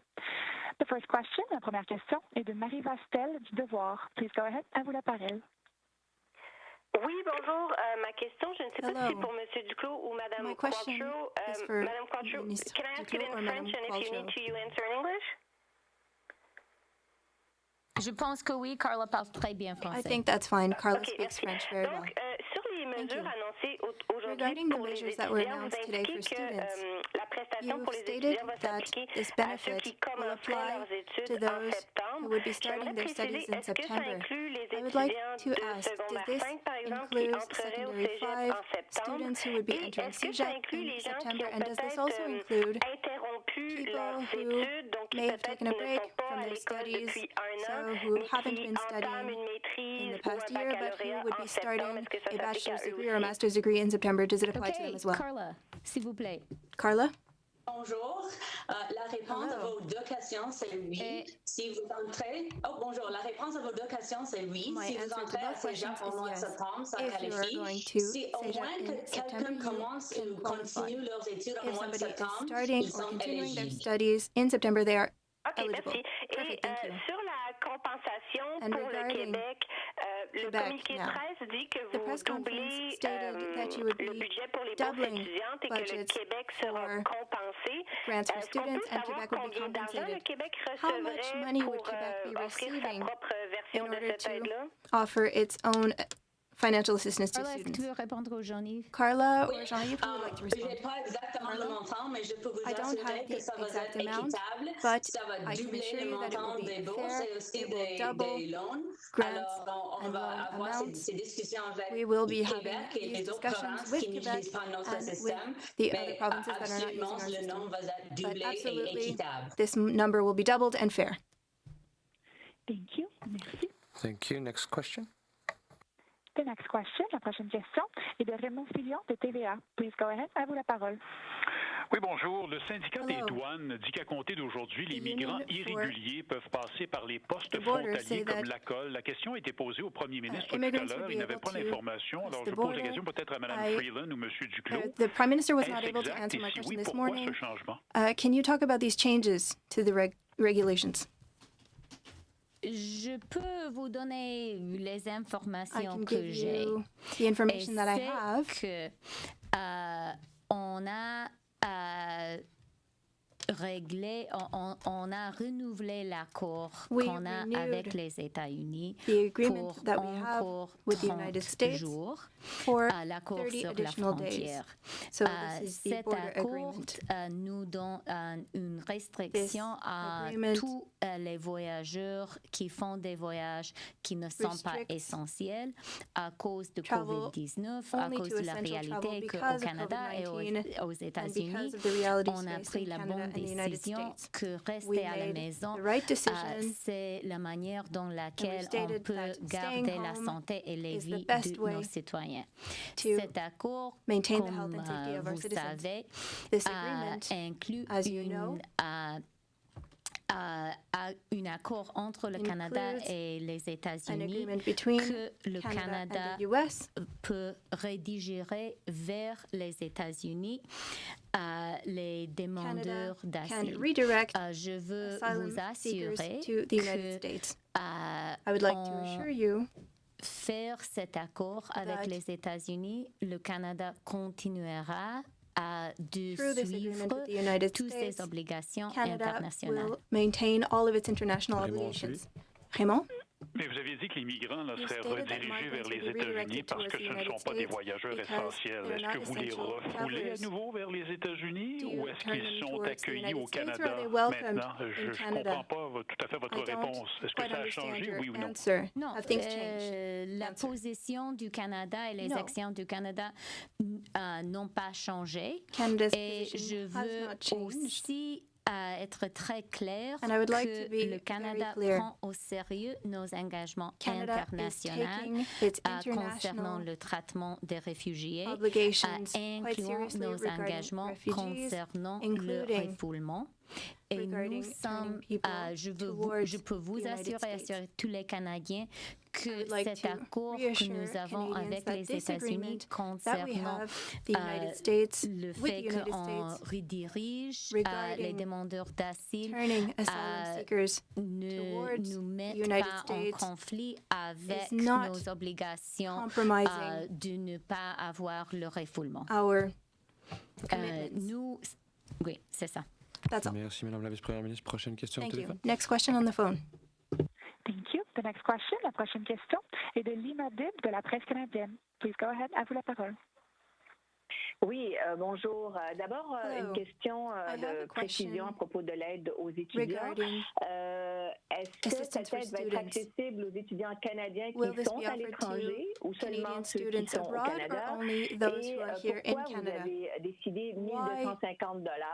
Comment vous avez fait pour choisir ce montant-là plutôt que les $2,000 qui sont offerts instead of offering the same $2,000 that is offered to workers who are not C'est une question pour Carla. I think that is a question for Carla. Carla, would you like to respond? Les étudiants doivent être ici et étudier au Canada au mois de septembre. Ce n'est pas pour les Canadiens qui étudient d'ailleurs. It is not for aussi, students le studying montant abroad. de $1,250, c'est à cause des autres, was chosen les autres services et les autres choses dont les étudiants ont accès pendant l'été et pendant le Canada Student Loan and Canada Student Grants. Excuse-moi, Canada français. Student Loan and Canada Student Grant. Non, c'était très bien votre français, Madame Your French is very good. Mon autre Minister question, c'est à My next propos de tout à question fait autre chose. has to do with something completely Les different. prisons. Depuis le début, vous dites que vous surveillez From the la beginning, you've situation, que said vous that you are essayez following de the protéger situation, cette that you are population. trying to Dr. Tam, protect encore il y a that quelques minutes, population. parlait du problème We were de talking certains milieux de vie où ce que les gens sont trop près les uns des autres. On en est maintenant à des demandes de recours collectif contre les gouvernements à cause de la situation dans les prisons. Alors, Madame Freeland, comment est-ce qu'on en est arrivé là? Comment ça se fait qu'on n'a pas pu mieux protéger How did we les get here? Why were we not able to better Merci protect? pour la question et je vais répondre après ça. Thank Peut-être Dr. Tam voudra your ajouter question. quelque chose. And perhaps Dr. Tam would like On to a add dit an du answer début after my que We les stated from the prisons, les beginning prisonniers sont that une population prisons vulnérable à that cause prisoners are a de la réalité des population conditions because dans les prisons. of the reality Nous of prenons conditions in très au prisons. sérieux les situations que nous avons dans We quelques prisons. are taking Le the situation ministre very Blair seriously a in the different prisons. parlé de ça The Minister dans Blair notre comité talked hier. about this Nous during travaillons our en committee étroite meeting collaboration yesterday. aussi We are working avec closely les autorités with provinciaux, provincial surtout authorities, en Colombie-Britannique. especially Et in British nous Columbia. avons pris des mesures additionnelles We have pour taken protéger additional les measures prisonniers et in order aussi les to gens qui protect travaillent dans les prisons. prisoners and those who work Par exemple, in those institutions. on a donné les masques For nécessaires example, pour les gens dans les prisons. Mais masks were peut-être sent Dr. for Tam those veut working ajouter in quelque prisons. chose. Perhaps Dr. Oh, Tam Dr. would have Mu va something ajouter to quelque chose. add. Merci Dr. pour la Muba. question. Thank Oui, you for the question. sur le terrain, nous autres, à l'Agence de Monsieur santé Lécran, publique, on a at the Public Health travaillé étroitement avec nos Agency of homologues Canada, des we provinces et work territoires. closely Et with par our exemple, colleagues in the la provinces and prison en territories. Colombie-Britannique, on a prison mis in quelqu'un sur le terrain, une BC, spécialiste, une put a infirmière qui specialist se spécialise dans les prévention et contrôle des infections, pour aussi donner un appui au personnel dans la prison actuellement. Et aussi, nous continuons à travailler étroitement avec nos collègues aussi de l'autre ministère pour aussi assurer qu'il y a aussi un programme pour surveiller aussi, avoir un bon programme d'infection, de prévention contre les infections à travers les pays dans tous les prisons these programs qui in sont sous l'administration du gouvernement that fédéral. fall under federal administration. Merci, Doctor. We'll now start Thank taking you. questions in the room. Tonda. Good morning, Tonda McCharles, Toronto Star. Dr. Tam, we've heard provinces like Saskatchewan, Alberta, BC talk about their keenness to reopen soon. But looking at the testing numbers and your emphasis on the need for mass testing before we reopen, can you talk about what you see would be the optimum testing level? What capacity do you want to see? We're only now at not even 20,000 a day the other day you said, but the numbers you post online suggest that we're far from widely testing in Canada. So what's the optimum number? How do you see that unrolling? I think interestingly, majority of countries don't actually have an optimal number, but we do need to have a bit of a target to work with. I know that we collaborate across Canada with provincial and territorial laboratories, and that the capacity right now can increase to triple that amount, essentially, to close to 60,000. And we need the whole system to be working and people being tested. But there are essentially an increase in capacity being built within the provinces and territories. We're continuing to, of course, provide supplies and figure out all lines of supply, whether it's reagents or swabs, and that happens on a very daily basis, and we've been able to satisfy the requests of the provinces and territories. So I think that's just the first layer. We are trying to ascertain how much of the point-of-care testing devices that we can acquire. So Spartan is just one of them. That's the Canadian company. But we're acquiring international sources as well. And so those expected to be distributed across the country, but targeting at the more rural and areas where they can't access bigger labs right now. So we are, at the moment, working out some of the optimal lab testing strategy going forwards. And that is just on the virus testing. And as the serologic testings come on board, we'll also be looking at how do we best use those to ascertain the level of immunity in the population, but then once they're validated, what their role is in terms of the actual support to our diagnostics as well. So it is a bit of a target in evolution, but as a first tranche, roughly close to 60,000 is where the provinces can potentially expand to as a target already. So just to clarify, that 60,000, you mean that's a national figure per day? Is that you're not saying in each province that wants to reopen? That's the national. Okay, yes. And just you mentioned the serological testing, and I'm curious to how close you think Health Canada is to approving those, because a number of provinces have talked that they're working with the national lab right now to do that and have mentioned within weeks. So how close are you to having those tests approved, and how do you see them working? Do you see them as something that is well down the road in terms of assessing population immunity? And given the reports we hear about asymptomatic transmission, how crucial are they? Yeah, so as the first application, I think, of serologic testing is to detect across Canada what population had in fact been exposed to the virus, because we do know that lab-confirmed cases right now of the people who have presented or who have been tested is the tip of the iceberg. So serologic testing offers the opportunity to get a handle on what the level of immunity may be in Canada. So that's definitely one of the key objectives. I think our lab is working really hard at validating the serologic tests that are being presented. I think internationally we're aware that some of them actually don't work, so we want to make sure the ones that we have actually are effective and can detect the antibody response in the Canadian population. It's quite an interesting process because we have to collect, of course, plasma or serum from actual confirmed cases and then validate it against people who don't have it as a negative control. Those are just some of the studies going on right now, but we expect that to be imminent in terms of the completion of at least some of those diagnostics and offering. On top of things that can roll out, our National Microbiology Lab, of course, as a reference laboratory, is developing the confirmatory testing for serologic tests as well. Thank you, Doctor. Kevin?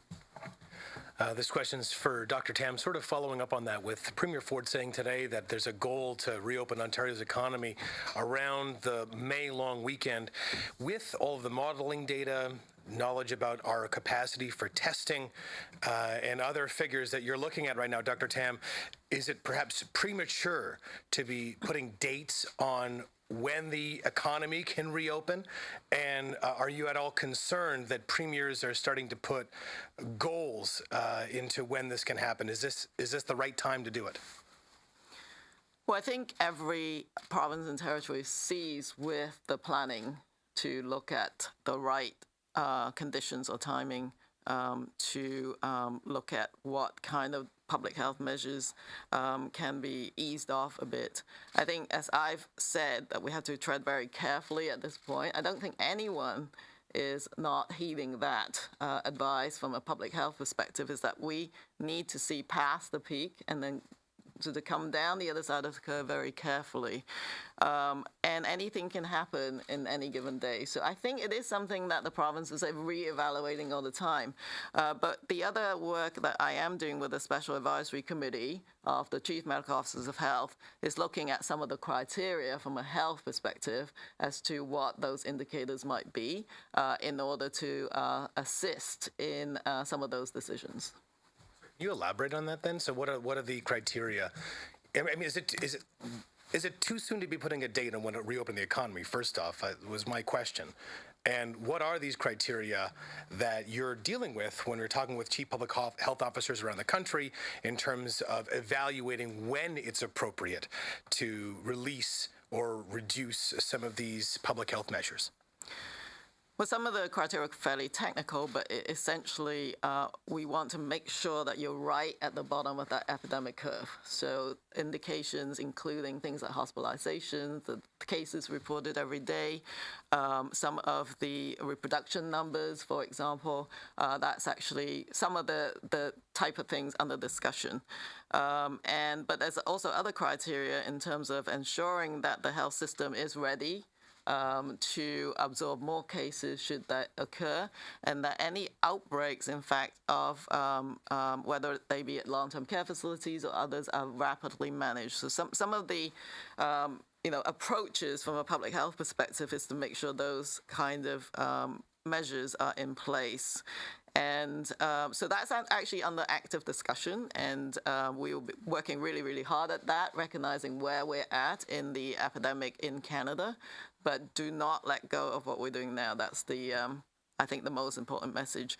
As I've always said, that there's a different kinds of epidemic going across the country. So the timing of some of the measures and changes in the what happens, there may be some variations in that, but we wanted to get a national approach in some of the public health criteria. So that's what we're working on. Thank you, Dr. Mike. Good evening, or morning. Today, there's thousands of Canadians in India right now that are kind of trapped there, and we were wondering today if there's any plans. There's plans to have these 8 planes from Outbreak come and get them. How far along are we on that? We are very aware of the problems being faced by Canadians in India. speaking as a constituency MP, and there are 2 other MPs sitting here with me and 2 on video link. One of the things that constituency MPs are in very close touch with is the personal situation of Canadians, and that's a really good thing. And we are working hard to bring those Canadians back. I will be candid with you, Mike, and with Canadians. This is complicated and challenging because of the restrictions which are in place in India around the coronavirus. And I do also want to be quite clear that those Canadians coming back, that is not the end of the story. Anyone who comes into Canada is subject to mandatory quarantine orders, and it is very important, no matter how delighted and relieved people are to be coming home after having been in a difficult situation, it is essential that they quarantine as soon as they get here, and we're very focused on that too. Okay, and there was members of the BC's Indo-Canadian community who were trying to arrange flights, and that was shut down, and we're wondering if it was on the Canadians' end or they had permits to try to get some flights out of there. Was that shut down on the Canadians' end, somewhere in India, or do we have any more details on that? Mike, it is a delicate and complicated situation, so I'm not going to go into the details, apart from particularly because our objective needs to be not to do anything that would compromise the ability to get people home. But let me just say, I am very sympathetic. We are very sympathetic with the concerns of people in Canada trying to get their friends and family home, and we are working very, very hard to help make that happen. And I do really want to emphasize the second part of that is people coming home have to, and they are legally obliged to isolate for 14 days. That's very important, and that's a very important piece we're committed to. And I do want to also really, as you mentioned BC, thank the province of BC, which has been an excellent, very committed partner in ensuring the quarantine of everyone arriving into BC. Merci, Madame la Vice-Première ministre. On va retourner au téléphone pour 3 questions. Thank you. We're going to move back to the phone for 3 questions. The next question, la prochaine question est de Mélanie Marquis de la Presse. Please go ahead. À vous la parole. Merci beaucoup. Ma première question est pour Madame Freeland. Je veux juste revenir sur la question de la frontière des demandeurs d'asile. J'arrive pas à comprendre comment on peut réconcilier le fait que vous dites, Madame Freeland, que rien n'a changé, mais dans le décret que j'ai sous les yeux, on dit que les mesures, donc l'interdiction d'entrée, ne s'appliquent pas aux personnes visées qui cherchent à entrer au Canada en provenance des États-Unis afin de faire une demande d'asile. C'était pas dans le décret qui avait été signé précédemment. Pouvez-vous juste m'expliquer? That's not included. Can you explain that to me more, please? Oui, je pense qu'on a été clair du début quand on a eu un accord avec les États-Unis pour avoir des restrictions au voyage qui ne sont pas essentielles. Un élément de cet accord était une décision qui était prise entre le Canada et les États-Unis qui permettent maintenant le Canada de rediriger les individus vers les États-Unis, les demandeurs d'asile. Je sais qu'il y a des Canadiens, incluant le gouvernement, qui ont les concerns concernant le danger de refoulement. Et je peux vous assurer qu'en faisant cet accord, on a pris au sérieux nos engagements internationaux concernant le traitement des réfugiés, incluant les obligations concernant le refoulement. Et je peux vous assurer que dans l'accord et dans ce qu'on fait maintenant, on est convaincu et certain qu'on est fidèle à nos obligations de ne pas avoir le refoulement de ceux qui sont redirigés vers les États-Unis. sent to the United States. Mélanie, follow-up question? Je veux juste comprendre concrètement, Madame I just want to understand, si, par exemple, un demandeur d'asile arrive à un poste frontalier régulier qui n'a pas de symptômes de la COVID, va-t-il pouvoir entrer au territoire et si un demandeur d'asile, par exemple, va essayer de passer par le chemin Roxham, qui n'a pas de symptômes de la COVID, qu'est-ce qui va lui arriver à lui? What will happen to that person? L'accord qu'on a avec les États-Unis est une restriction dans tous les voyages non essentiels. Il y a beaucoup de gens qui ont le droit de voyager des États-Unis au Canada et du Canada aux États-Unis dans un temps normal qui aujourd'hui ne sont pas permis à entrer au Canada. L'élément nouveau, l'élément différent concernant les demandeurs d'asile irréguliers, c'est que maintenant, les demandeurs d'asile irréguliers qui essaient d'entrer, par exemple, sur le chemin de Roxham, sont redirigés vers les États-Unis. Mais l'élément que je veux souligner, c'est que on le fait dans une manière qui nous donne une assurance que le refoulement de ces réfugiés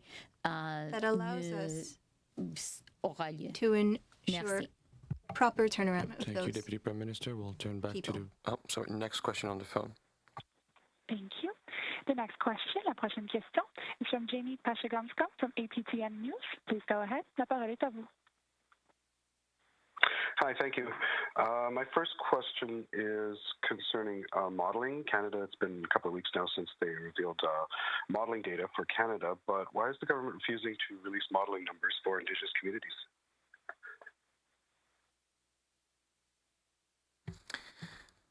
So I just didn't catch the very last part of your question. Could you?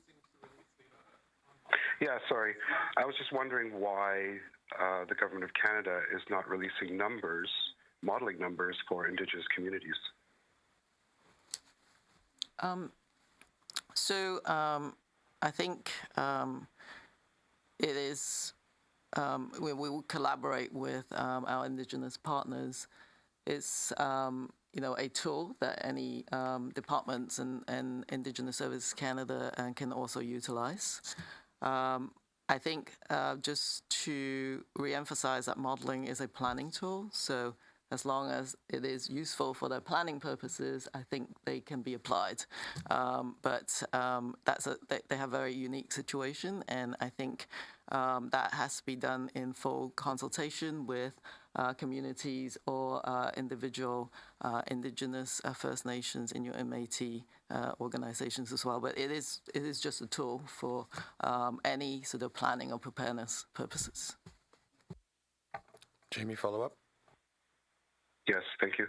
As my follow-up, I'd just like some clarification to the 75 million, for Indigenous students. Now, is this part of the $9 billion that's earmarked for each of the categories? You said there was money for summer jobs, there was money for us to extend scholarships and such. Is this on top of that, or is this part of it? Okay, Carla, I think that's for you. Could you start again, Carla? We didn't hear you. Maybe unmute yourself. I did. Sorry about that. Yes, it is part of the broader $8.8 billion package that we announced today, including youth programming, Canada Student Loans, the new benefit, and of course the service grants that my colleague talked about. So it's part of the bigger package, yes. Thank you, Minister. Thank you. Operator, next question on the phone, please. Thank you. The next question, la prochaine question est de Micheline Laflamme de Radio-Canada. Please go ahead. À vous la parole. Merci beaucoup. Madame Freeland, je voudrais revenir sur la question des demandeurs d'asile à la frontière parce que ce matin, le syndicat des employés était que les changements ils sont survenus depuis hier et qu'on avait même loué l'hôtel Saint-Bernard-de-la-Colle pour que ces demandeurs d'asile qui arrivent à la frontière puissent passer 14 jours en quarantaine avant qu'on commence à traiter le dossier. Alors, est-ce que c'est complètement faux ou est-ce que ces mesures-là avaient été prises au cas où l'accord n'aurait pas été reconduit? avec les États-Unis? Merci encore pour la question. Ce que je peux dire, c'est que notre accord avec les États-Unis n'a pas changé. Quand on a renouvelé l'accord pour encore 30 jours, c'est exactement la même chose qu'on a fait en mars. Et concernant ce que le syndicat dit,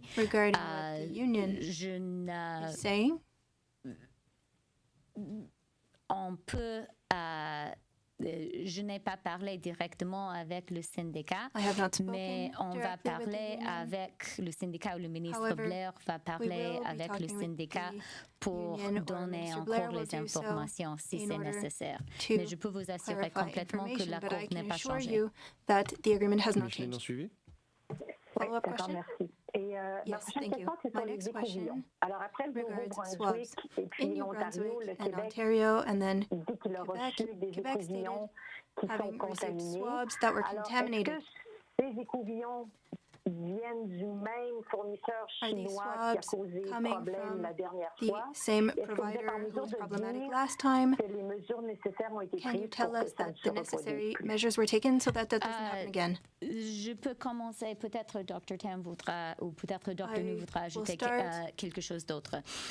Concernant les écouvillons, ils sont vraiment un élément essentiel pour nous parce que les écouvillons sont essentiels pour le testing. Quand on a eu, il y a maintenant 10 jours, quand on a eu un problème avec les écouvillons qu'on a reçus de la Chine, on a pris la décision de diversifier nos sources d'écouvillons. Et on a maintenant une très diverse groupe des entreprises dans un divers groupe des pays qui fournissent les écouvillons pour le Canada. Et nous avons maintenant au Canada assez d'écouvillons de provenance de beaucoup de pays et nous pouvons assurer les Canadiens qu'on a maintenant assez d'écouvillons pour nos besoins maintenant. En disant ça,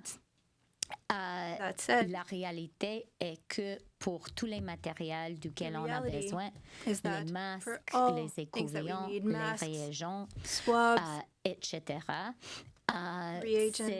il y a une grande concurrence internationale et on travaille chaque jour pour fournir assez de toutes ces choses au Canada. On achète et on produit. When we are creating oui, seulement peut-être ajouter deux autres choses. C'est sûr que les écouvillons, c'est très important pour notre capacité domestique pour les laboratoires.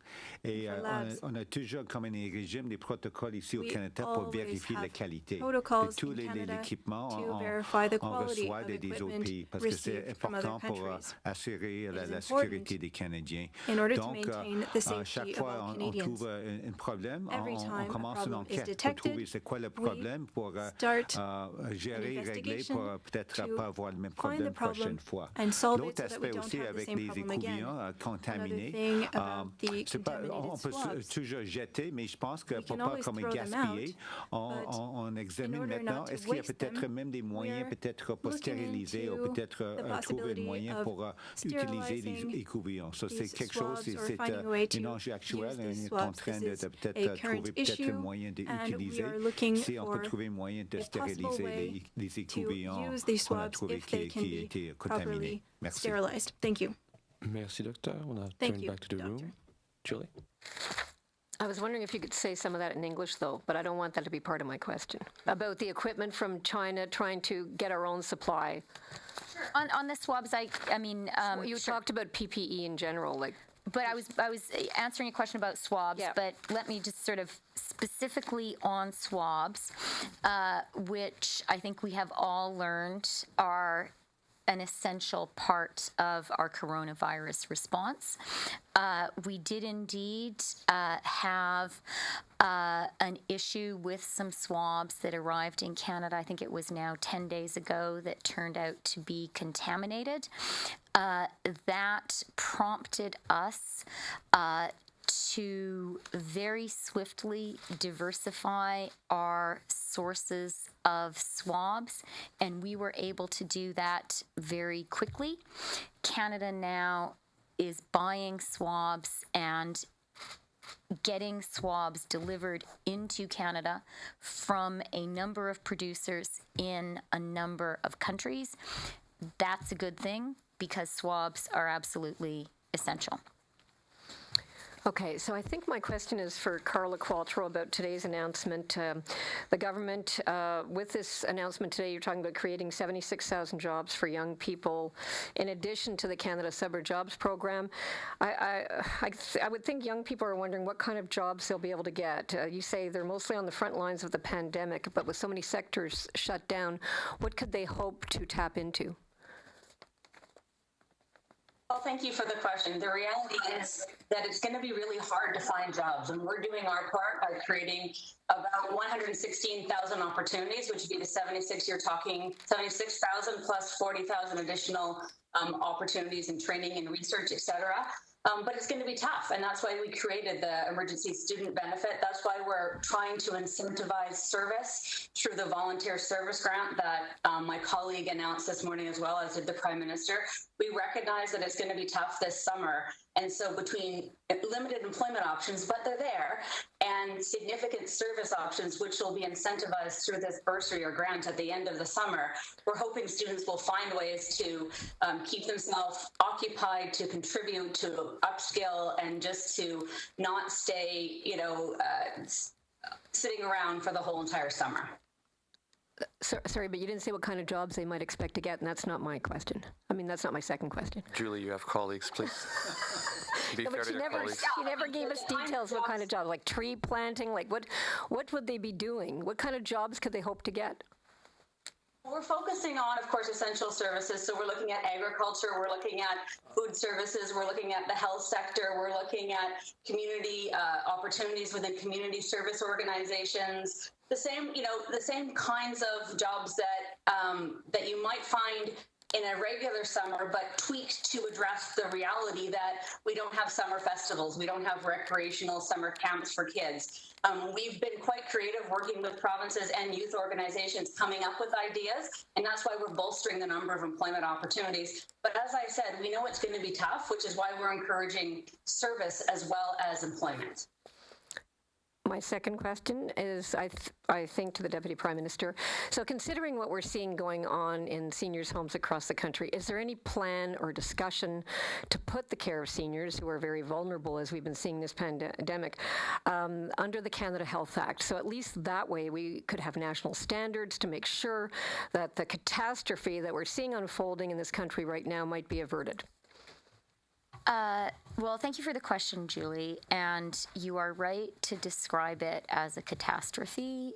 I would call it a real tragedy. And this is probably certainly one of the most heartbreaking aspects of Canada's experience of the coronavirus thus far. We are working very collaboratively, and I would say very effectively, with the provinces, for whom this is absolutely a priority and absolutely a tragedy as well. Last week, we received a request for assistance from the province of Quebec to support their work in long-term care facilities, and we are doing that. We are working closely with the province of Ontario on this issue as well. I had a long conversation yesterday with Premier Ford about additional support that the Government of Canada could provide.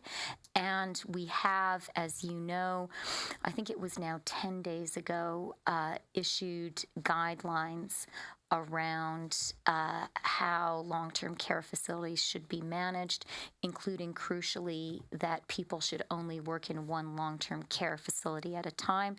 That was an action that BC took very early on and has been very helpful. I think that we need to think about this in two parts. We need to think about our immediate action that Canadians need to be taking today, and truly, the provinces are very, very seized of this, and we are working hand in hand with them. These are all of our parents and grandparents, and we need to do everything we can today to protect them. I think that needs to be the urgent and really only focus today. Having said that, I think all of us do need to think very hard about what this tells us about long-term care facilities in Canada for the future. And when, God willing, we get through the urgent crisis of today, when, if you will, we have succeeded in putting the fire out, I think we need to have a serious national conversation about how we are caring for our elders. And I think that needs to include how we are paying the people who do the essential and hard work of caring for them day in, day out. But I do think, let's focus on putting the fire out. And after that, let's talk about how we're going to rebuild the building. Thank you, Deputy Prime Minister. Dylan? Hi, my question is for Dr. Tam and for the Deputy Prime Minister. It's about data from the provinces. FAC, as of yesterday, has about 59% of cases that have case forums, and of that, about 58% have a known hospitalization status. That gives us about a third of the cases that we know whether they've been hospitalized. You've just mentioned that that's one of the data that we need to open up the economy. I haven't seen much momentum over time. I'm just wondering which provinces are holding it up here. Are they not taking FAC's help with this? And for the Deputy Prime Minister, we've had Michael Wolfson, the former Assistant Chief of StatsCan. He said that you guys are doing ineffectual cajoling towards the provinces. You should start withholding funds. Have you threatened them? Well, from the public health perspective, we work collaboratively. That's how we have always functioned. And I think, we want the data at the national level. We do think that there's challenges with public health systems that are trying to put out the fire, as it were. And I think that everyone's trying as hard as they can to provide us with what they have. And so we are continuing to work at that. And that could change on a daily basis in terms of what reports we actually get from different jurisdictions. So that could change over time. But I think it is important when we are, I think it's very important at the local level for sure, for their response. It's important for the province because each epidemic is different. But in order to paint the actual national picture, of course, having it at the national level is important, and we need to keep working at it. Yeah, and I would just reinforce that. Look, the reality is we as a country are facing a global pandemic. We are facing our greatest challenge since the Second World War. And the objective now cannot be to point fingers, to try to assign blame, or even to sort of fight over jurisdiction and say, that's your responsibility and that's your fault, that's your responsibility and that is your fault. The necessary approach is to say, this is a national crisis, and let's work together to get through it and solve it. And I actually am so grateful to every one of the premiers for taking that approach, regardless of party affiliation. It has been a true Team Canada approach. It's really been remarkable. And when it comes to data, for sure, better is always possible. And I think everyone in Canada wishes that we had the perfect collection and sharing of data across the country. But I am 100% convinced that there is a full goodwill effort by every province, every hospital, every public health authority across the country to cooperate and collaborate and share as much data as possible. I am grateful for that effort. And we at the federal level are doing everything we can to support the provinces. And we're also mindful of the fact that the frontline responsibility for fighting this battle is with the local public health authorities, is with the provinces. And as a follow-up, I wanted to ask a bit about, we're not getting data on prisoners being released due to COVID. Minister Blair's office yesterday said they weren't able to provide that data. I'm seeking some clarity on whether we don't actually know that or if the numbers are being withheld. And why is Minister Blair never at these press conferences? He last came on March 20th. We had to ask him in the middle of the Nova Scotia shooting. I felt quite bad about that. Where is he? I mean, you're asking about the Border Patrol stuff and referring to him. He's not here. Why is he not here? Look, I think that it is very evident this week that Minister Blair is, I don't want to say who is the busiest cabinet minister, but with the tragedy in Nova Scotia, he is a very, very busy guy, and rightly so. He is working extremely hard. I and other ministers spent a lot of time with him yesterday at our coronavirus cabinet committee meeting where the prison situation was discussed, he presented on it at length. So he is here, he is very involved, and he played a central role in the extension by 30 days of our Canada-US border agreement. Thank you, Deputy Prime Minister. Glenn? Glenn McGregor, CTV News. A question from Minister Qualtrough. Can you just clarify who exactly qualifies for the student benefit? Would part-time students qualify and also international students?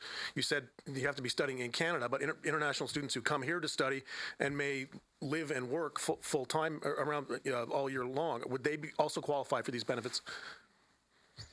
Thank you for the question. It actually gives me an opportunity to clarify what I said about studying international. To be precise, what I should have said is if you are here in Canada over the summer, you qualify for the benefit. But if your studies take you in September to international schools, you still qualify. So you have to be resident in Canada over the summer, but then you can be registered in an international school. So excuse my didn't lack clarity in that. In terms of who's eligible writ large for the benefit, we're focused on students who are entering post-secondary, continuing or entering post-secondary in September. This would include part-time studies in certain circumstances. Say you have a disability or there's other reasons that you can't be full-time. We're working out those details now. You'll have to appreciate that while we have given the framework today of this benefit, it is something that has to be both legislated and regulated. So we will be working on those precise details in the days, hopefully to come. And the message I would send to all students is if you are entering into university, cégep, college, anything post-secondary in September, our intent is that you will qualify. Including international students? Oh, pardon me, not international students. So you have to be a Canadian student or citizen or permanent resident. Fair. Okay, and just my follow-up to the Deputy Prime Minister. We've heard a lot about airplanes coming back from China empty. We're hearing today about a Canadian company, Irwin Toy, that has a whole bunch of masks at the Shanghai airport and can't get a plane to get them back on. I wonder if you could talk a little bit about what the bottleneck here seems to be, and this is looking like a critical problem because we're counting on China to get these supplies to us. Yeah, I'm happy to. So first of all, let me emphasize that we have been working hard from the outset to diversify our sources of supply. That I talked about that with the swabs, and that is a very conscious and focused effort with everything. It's really important not to be dependent on any one country, and it's also important to make as much stuff as we can in Canada, and we're focused on that too. With the Shanghai airport in particular, it is a wild west right now around the world. Everyone is fighting this global pandemic. Everyone desperately needs PPE and medical supplies. And that just means not only is the competition to get this stuff fierce, but the competition to get the stuff out of China and into your own country is really, really fierce as well. And that can cause logistical bottlenecks and logistical log jams. When you have that situation and at the same time quarantine requirements for crews coming into China and therefore limits on how long a plane can be on the ground, you get situations like the ones we have been experiencing. That's just what happens when a lot of countries, including our own, are trying to get a lot of stuff out of a particular place. I do want to emphasize that we have been getting, just over the past few days, also flights have been coming from China to Canada with equipment. And as I said, Glenn, we're also getting supplies from other countries too. And thank you very much to all the Canadians who are working hard to manufacture things here at home. Thank you, Deputy Prime Minister. Ceci met fin à la conférence de presse. That concludes the press conference. The conference has now ended. Please disconnect your lines at this time. We thank you for your participation. La conférence est maintenant terminée. Veuillez s'il vous plaît raccrocher votre ligne. Et merci à tous les participants qui se sont joints.